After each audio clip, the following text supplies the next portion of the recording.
ये इस ड्रामे की लास्ट एपिसोड है। अगर आपने पहली एपिसोड्स नहीं देखी तो पहले वो जाकर देखा हो। तांग रोबन का लेटर पढ़ता है। सच ना बताने के लिए माफी चाहता हूँ, लेकिन मैं तुम्हारे साथ नहीं जा सकता। तुम्हारे पास स्किल्स हैं, तुम मेरे बगैर रह लोगे। जो तुम्हारा दिल करे तुम वो करो। तांग के पास दो रास्ते हैं। वो कोरिया से निकलकर अपनी जान बचा सकता है, या वो अपनी जान खतरे में डालकर रोबन की मदद कर सकता है। तांग भागने का नहीं, रोबन की मदद करने का डिसीजन लेता है। नानकाम हॉस्पिटल में अपने बाप की डेड बॉडी देखता है। डिटेक्टिव किम बताते हैं तुम्हारी माँ ठीक है, हम तुम्हारे बाप का फ्यूनरल संभालेंगे, तुम घर पर आराम करो। नानकाम ठीक है कहता है। बाहर आते ही वो अपनी गाड़ी की तरफ भागता है। उसका इरादा सोंगचोन को मारने का है। उसके साथ रोबन भी है। डिटेक्टिव मून आते हैं। रोबन गाड़ी में छुप जाता है। डिटेक्टिव मून उसे हौसला देते हैं और कहते हैं वो सोंगचोन को पकड़ लेंगे, तुम घर जाकर आराम करो। नानकाम गाड़ी को भगाता है। वो रोबन से सोंगचोन का पता पूछता है। रास्ते में रोबन तांग को डिफेंड करता है। तांग की कॉल आती है। नानकाम कहता है सोंगचोन को मारने के बाद तुम और तांग मेरा नेक्स्ट टारगेट हो। रोबन कहता है मैं सोंगचोन को पकड़ने में मदद करवाऊंगा, तुम बस तांग को अकेला छोड़ दो। पोर्ट पर तांग किसी का स्कूटर लेकर भागता है। थोड़ा सा आगे जाते ही पेट्रोल खत्म हो जाता है। तांग भागता है। भागते हुए उसे याद आता है रोबन ने कहा था ये सब कुछ मेरी वजह से हुआ है, मुझे ही रिस्पॉन्सिबिलिटी लेनी होगी। बड़ी मुश्किल से वो उस गाड़ी तक पहुंचता है जो उन्होंने छोड़ी थी। वो गाड़ी लेकर निकलता है। दूसरी तरफ रोबन तांग को डिफेंड करते हुए नानकाम को प्रोसिक्यूटर के मोबाइल पर मिली हुई वीडियोस दिखाता है। नानकाम गाड़ी से निकलता है। इसका मतलब प्रोसिक्यूटर को तुम दोनों ने मारा है। कौन मरना डिजर्व करता है ये डिसाइड करने वाले तुम कौन होते हो। रोबन जवाब देता है क्योंकि पुलिस प्रोसिक्यूटर को सजा नहीं दे रही थी। तुम खुद को देखो, तुम सोंगचोन के पीछे क्यों जा रहे हो। नानकाम कहता है मेरे पास सॉलिड रीजन है। रोबन कहता है केस खत्म होने के बाद मैं अपनी पनिशमेंट लूंगा। मैंने सब कुछ A to Z प्लान किया है, बस आखिरी दफा मेरी बात मान लो। रोबन फैक्ट्री पहुंचता है। ये फैक्ट्री काफी सालों से बंद है। सोंगचोन कहता है तुम अकेले आए हो। मैं तो सोच रहा था मैं तांग को सबसे पहले मारूंगा, तुमने मेरे ऑर्डर्स फॉलो नहीं किए। सोंगचोन बहुत चालाक है, उसे पता चल जाता है वो अकेला नहीं आया। वो खुद ही नानकाम को बाहर निकलने का बोलता है। सोंगचोन रोबन से कहता है मुझसे अपने बाप का बदला लेने के लिए ये तुम्हारा इस्तेमाल कर रहा है। तांग रोबन की लोकेशन ट्रेस करके वहाँ पहुँच जाता है। सोंगचोन नानकाम के बाप के बारे में कहता है वो अपनी जिंदगी सही से नहीं गुजार रहा था। उसकी बातों के दौरान नानकाम गन निकालता है। सोंगचोन कहता है तुम में ट्रिगर दबाने की हिम्मत है। एंट्री होती है तांग की। उसे देखकर सोंगचोन बहुत खुश होता है। रोबन कहता है तुम यहाँ क्यों आए। तांग कहता है ये सब कुछ खत्म करने। फैक्ट्री काफी पुरानी है, लाइट्स बार बार फ्लिकर करती हैं। लाइट जाकर आती है। सोंगचोन के हाथ में गन है। वो तांग को शूट करता है। तांग उससे बचता है। सारे यहाँ वहाँ छुप जाते हैं। सोंगचोन और नानकाम एक दूसरे पर फायरिंग करते हैं। अब भी लाइट्स फ्लिकर हो रही हैं। तांग इसका फायदा उठाता है। अंधेरा होते ही वो चाकू से सोंगचोन पर हमला करता है। सोंगचोन जख्मी हो जाता है। सोंगचोन उसे शूट करने की कोशिश करता है। तांग उसके हाथ को पकड़ता है। उसकी मदद रोबन आकर करता है। ये दोनों उससे गन छीनने की कोशिश करते हैं। नानकाम अपना निशाना बांधकर गोली चलाता है। गोली रोबन को लगती है। सोंगचोन भी गिर जाता है। तांग उसके लिए रोने लगता है। वो सोंगचोन से कहता है तुम वापस क्यों आए, हम दोनों अपनी जिंदगी अलग अलग गुजारते। सोंगचोन कहता है क्योंकि मेरी यहाँ जरूरत थी। सोंगचोन किसी फॉरेन कंट्री में था। उसने अंधी लड़की की न्यूज देखकर दोबारा कोरिया आने का फैसला किया। मुझे जानना था क्या तुम मुझ जैसे हो, तुम कैसे अपना टारगेट चुनते हो। जैसा तुमने बताया कि ऐसी सुपर पावर्स वाकई में एग्जिस्ट करती हैं, क्या तुम मुझसे डिफरेंट हो। नानकाम उसे बकवास बंद करने का बोलता है। सोंगचोन कहता है मेरे साथ ऐसा करके तुम्हें क्या मिलेगा। वो नानकाम की माँ के बारे में कहता है वो इतनी अच्छी नहीं थी। नानकाम को लगता है सोंगचोन इसकी माँ के साथ चीटिंग की स्टोरी सुनाएगा। तुम जिनके साथ भी रिलेशनशिप में थे इस सब से मुझे कोई फर्क नहीं पड़ता।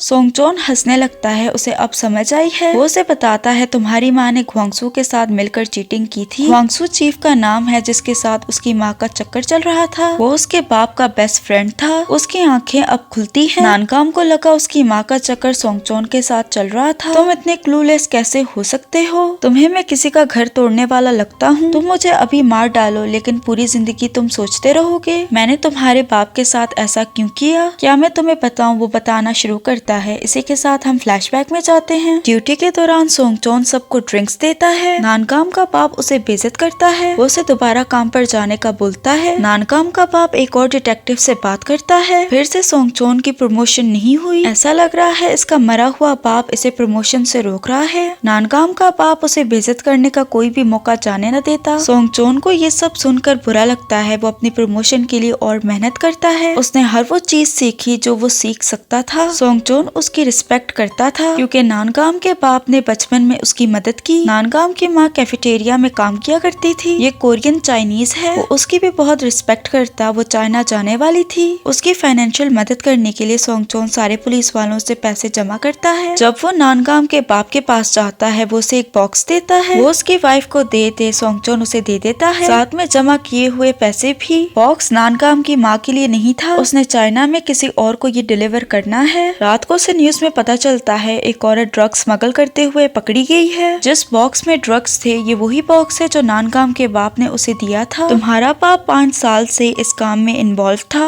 वो तो सिर्फ तुम्हारी माँ का इस्तेमाल करता रहा। एक्चुअली में नानगाम की माँ को इस सब के बारे में नहीं पता था। एक बार नानगाम ने अपने बाप के दराज में से तस्वीर निकाली। नानगाम के बाप ने उसे डांटा। उसे डर था कहीं वो ड्रग्स का पैकेट दराज में ना देख ले। सोंगचोन को जब इस बात का पता चला उसने नानगाम के बाप को बुलाया। वो इज्जत से उससे बात करता है। वो उससे कहता है कह तो ये सब कुछ झूठ है। स्मगलर को पकड़ने के लिए ये सब कुछ उनका प्लान था। नानगाम का बाप कहता है मुझे नहीं समझ आ रही तुम क्या कह रहे हो। इन दोनों में बहस होती है। नानगाम का बाप उसे हिट करता है। वो उसे डंडे से पीटता है। सोंगचोन चुपचाप मार खाता है। अब बारी थी उसे बातें सुनाने की। यहाँ हमें पता चलता है सोंगचोन का बाप मर्डरर था। नानगाम का बाप एहसान जताते हुए कहता है जब लोग तुम पर उंगली उठा रहे थे, तुम्हें कातिल का बेटा कह रहे थे, उस वक्त मैंने तुम्हें भूख से मरने से बचाया। मैंने तुम्हें बचाया और तुम मेरे साथ ये कर रहे हो। सोंगचोन कहता है इसका मतलब जानबूझकर मुझे प्रमोशन नहीं दी जा रही थी। नानगाम का बाप कहता है खुद सोचो किलर का बेटा क्राइम डिटेक्टिव कैसे बन सकता है। सोंगचोन को गुस्सा आता है। उन दोनों की बातें लड़ाई में बदल जाती हैं। वो सोंगचोन से कहता है क्या तुम अपने बाप की तरह किलर बनना चाहते हो। सोंगचोन को गुस्सा आता है। वो उससे डंडा लेकर बार बार उसके सर पे हिट करता है। नानगाम अपने बाप के बारे में न्यूज पढ़ता है। उसके बाप का ये हाल करने वाला सोंगचोन है जो ड्रग्स में इन्वॉल्व था। ड्रग्स स्मगल करने का सारा इल्जाम सोंगचोन पर लग गया। न्यूज पढ़ने के बाद नानगाम बचपन से ही उससे बदला लेना चाहता था। फ्लैशबैक से वापस आते हैं। नानगाम को देखकर तांग को अपनी बॉडी में कुछ फील होता है। इसका मतलब नानगाम सोंगचोन को मारने वाला है। सोंगचोन कहता है तुम्हारा बाप करप्ट ऑफिसर था और तुम्हारी माँ चीटर थी। वो जोर जोर से हंसने लगता है। तांग नानगाम के सामने आता है। तुमने कभी किसी को नहीं मारा, इसे मुझे मारने दो। नानगाम उसे हटने का बोलता है। इन दोनों की बहस के दौरान सोंगचोन अपने पेट से चाकू निकाल कर तांग को मारने की कोशिश करता है। तांग को नुकसान पहुंचाने से पहले ही नानगाम उसे शूट करता है। वो उसे 2 दफा शूट करके मार डालता है। सोंगचोन तो मर गया लेकिन साथ में रोबिन भी। रोबिन की मौत का हिंट हमें एपिसोड 4 में ही दे दिया गया था। एपिसोड 4 में जो पोस्टर लगा है उस पर साफ साफ लिखा है रोबिन डाइज एट डॉन। खैर तांग कहता है अब मैं भागूंगा नहीं।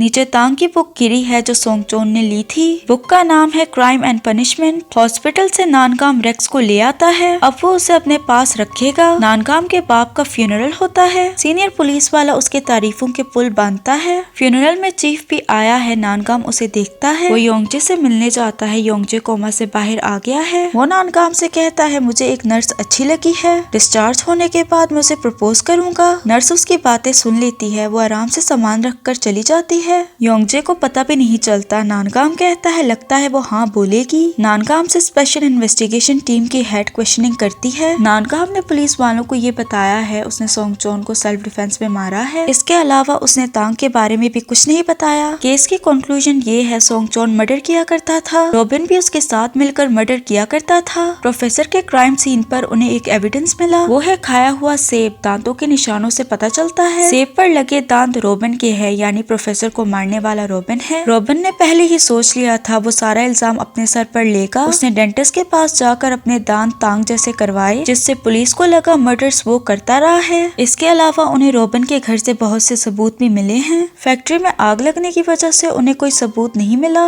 हेड को शक है नानगाम कुछ छुपा रहा है। वो उसे तांग की तस्वीर दिखाकर उसके बारे में पूछती है। ये तस्वीर उस वक्त की है जब तांग सोंगचोन से मिलने गया था। वो कहती है क्या तांग फैक्ट्री में था। इसी के साथ हम फ्लैशबैक में जाते हैं। तांग खुद को मारने का डिसाइड करता है। वो नानगाम की गन से खुद को मारेगा। नानगाम कहता है ऐसा करने से कोई तुम्हें एक्नॉलेज नहीं करेगा। तांग कहता है अब मैं भागना नहीं चाहता। हिम्मत करके वो ट्रिगर दबाता है। गोलियां खत्म हो गई हैं। तांग रोने लगता है। नानगाम कहता है फैसला अब तुम्हारा है। तुम भागना चाहते हो या गिरफ्तार होना चाहते हो। जाते हुए वो उससे कहता है तुम कभी ना कभी पकड़े जाओगे, मुझसे ना सही तो किसी और से। वो फैक्ट्री से बाहर आ जाता है। फैक्ट्री में शॉर्ट सर्किट होने की वजह से आग लग जाती है। तांग रोबिन को अपने साथ लेकर जा रहा था। रोबिन पर छत का टुकड़ा गिरता है। वो उसे फिर से निकालने की कोशिश करता है। वो नहीं कर पाता। आग और ज्यादा फैलने लगती है। ना चाहते हुए भी उसे वहाँ से जाना पड़ता है। तांग की माँ घर वापस आती है। रास्ते में किसी ने बर्फ हटाई है। वो अपने हस्बैंड से पूछती है क्या बर्फ तुमने हटाई है। वो ना में जवाब देता है। तांग की माँ रोते हुए बाहर देखती है। जरूर तांग यहाँ आया था। नेक्स्ट सीन में हमें तांग फिलीपींस में दिखाया जाता है। डिटेक्टिव पार्क भी अपनी फैमिली के साथ फिलीपींस में ही है। दोनों एक दूसरे को देख लेते हैं। राइट, डिटेक्टिव पार्क उसे इग्नोर करते हैं। तांग अपनी फैमिली को लेटर लिखता है। वो अपने हालचाल के बारे में बताता है। वो वहाँ काम भी करता है। एक दिन पुलिस वाले उसे पकड़ लेते हैं। उन्हें पता चल गया था इसका पासपोर्ट नकली है। पुलिस वाला कहता है तुम यहाँ इलीगल तरीके से क्यों आए हो। पुलिस वाला तांग का रिकॉर्ड चेक करके बताता है तुम्हारा रिकॉर्ड भी साफ है, तुमने कोई क्राइम कमिट नहीं किया। तांग हैरान होता है। उसे लग रहा था उसके चर्चे पूरे कोरिया में हो रहे होंगे। फैक्ट्री में तांग के खिलाफ कोई सबूत नहीं मिला, इसलिए हेड नानगाम की स्टेटमेंट लेना चाहती थी। वो नानगाम से कहती है अगर तुम अपनी स्टेटमेंट दो तांग मेन सस्पेक्ट बन जाएगा। नानगाम ने उसके खिलाफ कोई भी स्टेटमेंट नहीं दी। वो उसे एक चांस देना चाहता है। लैक ऑफ एविडेंस की वजह से तांग को सस्पेक्ट लिस्ट से निकाल दिया जाता है। तांग का रिकॉर्ड अब बिल्कुल क्लीन है। वो कोरिया वापस आ जाता है। नानगाम रेक्स के साथ था। वो शॉप में न्यूज सुनता है पिछले महीने किसी आदमी की मौत हुई। अब पता चला है वो आदमी एक किलर था। 3 साल पहले उसने किसी को मारा था। जाहिर है नानगाम को तांग पर शक होता है। ड्रामे के लास्ट सीन में तांग आजादी से बाहर घूमता है। एक आदमी उससे टकराता है। उसे अपनी बॉडी में कुछ फील होता है। तांग उसे पलट कर देखता है। इसी के साथ ये ड्रामा एंड हो जाता है। अगर आपको वीडियो पसंद आई तो लाइक शेयर और सब्सक्राइब करते जाना। मिलते हैं अगली वीडियो में।